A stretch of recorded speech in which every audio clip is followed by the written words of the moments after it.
Hello guys, good morning. Dahil ako ngayon nahihirapan mag-isip kung anong ulamin namin ngayong araw, ay naisipan ko ang ganitong luto sa giniling.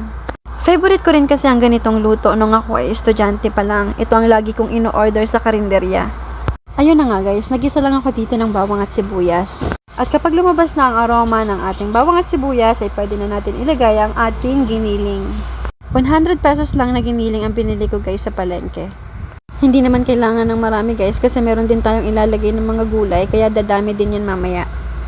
Naglagay din ako guys dito ng paminta. Ilagay na din natin ang ating carrots, patatas, hotdog, and dahon ng laurel. Hahaluin lang natin ang hahaluin guys ito para mag-well combine lahat ng ingredients na nilagay natin. Naglagay din ako dito guys ng green peas na nasa lata na nabibili sa grocery. Next guys ay maglalagay tayo ng tomato sauce and banana ketchup. Naglagay nga din pala ako dito guys ng atswete powder para naman maging maganda ang kulay ng ating niluluto. Naglagay din pala ako dito guys ng half cup of water.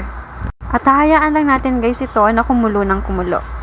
Naglagay pala ako dito guys ng magic sarap at pork cube para sa pampalasa.